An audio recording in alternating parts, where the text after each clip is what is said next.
ulutunun kızları bütün dünya kızlarına salıştırmadığı sululuk çağında, bala töreş çağında, üydü kuraş çağında Arğanday uluttun kızından ötüp kem balbagan uluttun kızı. Müslüman katarı. Bir o Özbek ulutunun kızın uzatkanda kızdın ardından tamak aparu degen bu Özbek ulutunun mentalitetindeki kada saltında da çok derse. Kayaktan gelip çıkıp kalsan bu nersege şariat bu tamaktan yeme gibi kız balanı bergeninden keyin de kız balanın ardından kız balanın atateygi ağaylileri tamaktaşuğa şariat diyu salar. Jana şariat oşol tamakты жеген адамдарға нәлет айтып туғандар. Ошон үчүн мен сиздерден биринчи урматтуу ушул жерде отурган жалпы өзбек улутуна кайрылам. Бул нерсе менен мен 10 жылдан бери күрөшүп келе жатам. Ушунун аркасынан канчалаган семьядагы кыздар ажырашып, балдар жетим болуп, ушундай маселеге келип атат. Ошон үчүн бирден бир маселе ушул жерде турат. Экинчи маселе ошол өзбек улутундагы Пататой.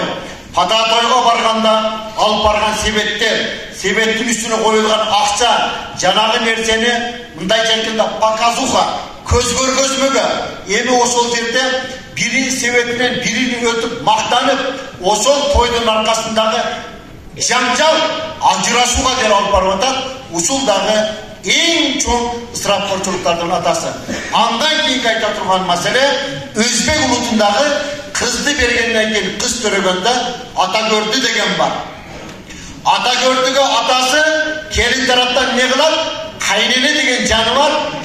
Dedene ay, atana ay, mınav divanda alıp gelsin deyip. Ata kaynatasına divan aldırgan şariat.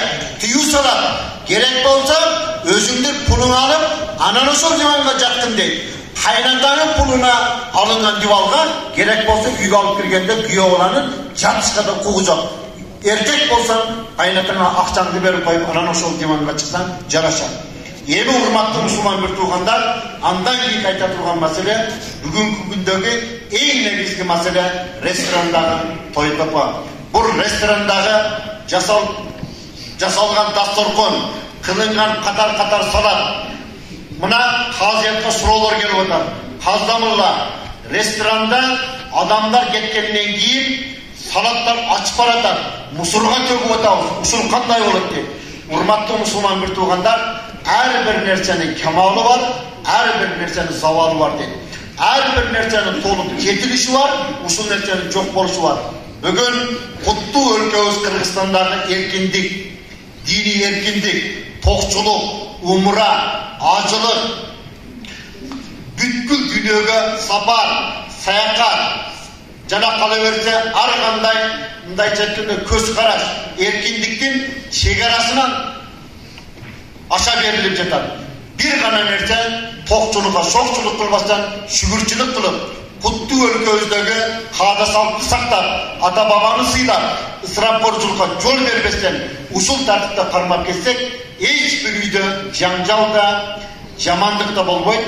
Жалпыңардан суранып кетем, ушул указды бекем колдоп, шариатка дал келе турган бүтүн молдегилер күткөн указ себеп эгемендүү болгондон бери бирде президент бул указды чыгарган эмес, вакыт сааты келип, Садыр Нуркожоевдун мезгилинде чыктыбы, ушул кишинин ысырапкорчулук саясатын колдобосок, жараткандын алдында баарыбыз күнөөкөр болушубузда шек жок. Ассаламу алейкум ва рахматуллахи ва баракатух.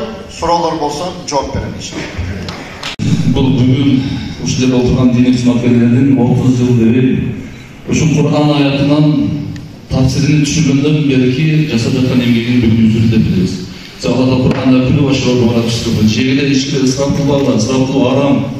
Ошон үчүн муну биз эбегейсиз күрөш жаратып келдик элек, бүгүн өтө бир жыйынтыкталып отурат деп биз сүйүнүчтөбүз. Алла разы болсун. Эми кандай иш-чара болсо, албетте бул диний кызматкерлерге жүктөлөт. Караңыздар, азыр дагы молдолор деп. Ошон үчүн мен биринчи бир табыш айтайын деп элем. Шаардык мэрияга дагы эмне үчүн ушул биздин диний кызматкерлерди жылдын аягында бир сыйлык көрсөтүп азырын чыгыбайсың. Бир 50 сом грамота берип койбойсуңар. Анан сыйлык болот да буларга. Буларды эл алдыдан таанып Анан шаарда бир кемчилик келсе аны токтотууга биз өбөгөйсүз. Мисалы бул жерге келген бир имамды силер бир адам деп табамыздар. Анын артында 5000, 3000 адам турат. Алар баардыгы өз калоосу менен келип биздин жума баяныбызга. Ошон үчүн бул жерде балалар менен тыгыз парламент комитеттер ар бириңиздер ушул мешитиңиздерди билсеңиздер. Алар менен кеңешип иш жасаса, ушу комиссияга дин кызматкерлерди кошсоңуздар, өтө бир жыйынтыкталат, бул иш дагы тезирээк ишке ашат деп айтам. Алла разы болсун. Чоң рахмат, сиздин сунушуңуз эске алынат. МАПтын башчысы бар Кулатов ким? Келмеді. Ким? Мынашы киши азыркы сүйлөгөн жигит Мырзакаров туруп коюн. Ушул киши сизге жам имам болуп дайындалып таксыр, Западдагы мечитке таксыр. Кудай калса ушул кишини колуна кол, бутуна бут болуп, ушул киши ишти ишке ашырат таксыр.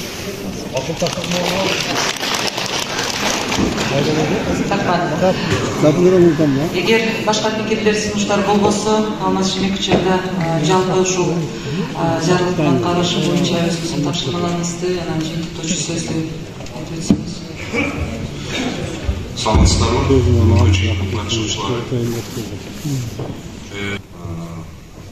Маркумда дагы ушул бири биз менен жарышып эле калдык да. Ким канча мал соёт. Аны үйгө барып сөз кылабыз, кеп кылабыз. Мынча мал союлуп тур. Бул кыйын экен деп. Мактанганыбыз ушул болуп калды. Мындай токтош керек. Туп-туура жарыя чыкты да ушул.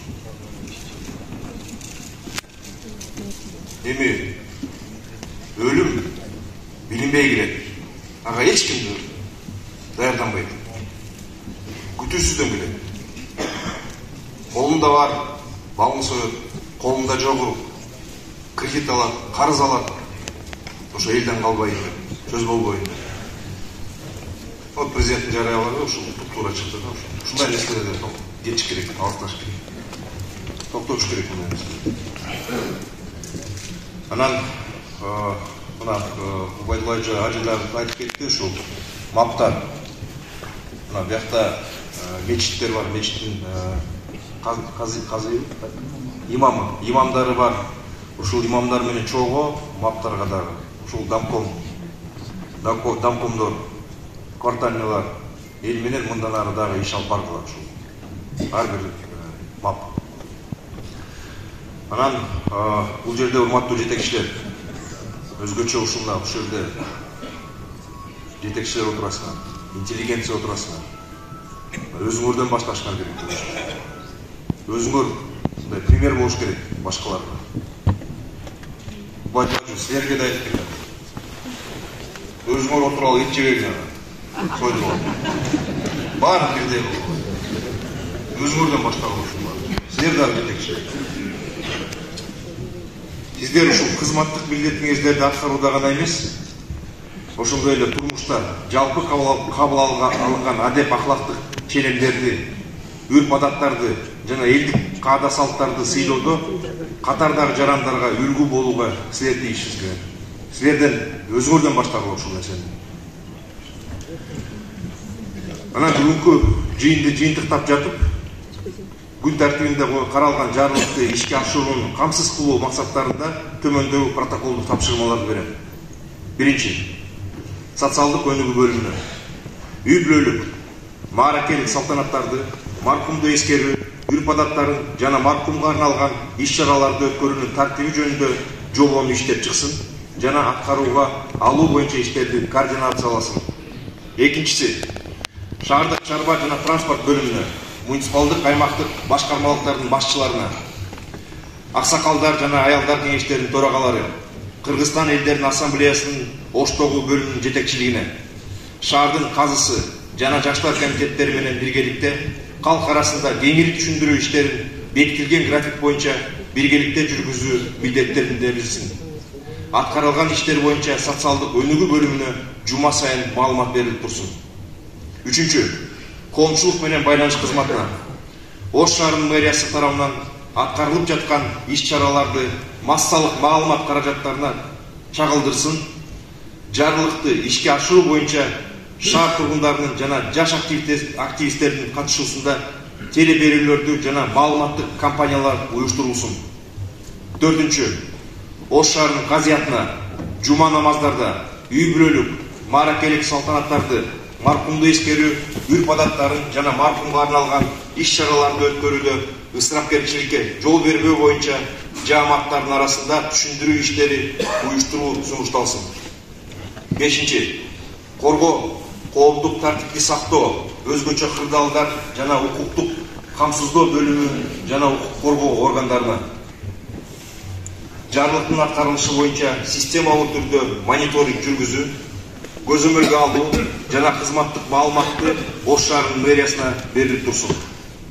Алтынчысы, мэриянын бөлүм башчыларына, мамлекеттик жана муниципалдык кызматкерлерге үй бүлөлүк мааракелик салтанаттарды, маркумду эскерүү үрп адаттарын жана маркумга арналган башка иш-чараларды өткөрүүдө ысырапкерчиликке жол бербестен, жалпы кабыл алынган адеп ахлактык ченемдерди сактоодо жарандарга үлгү болушун сунушталсын.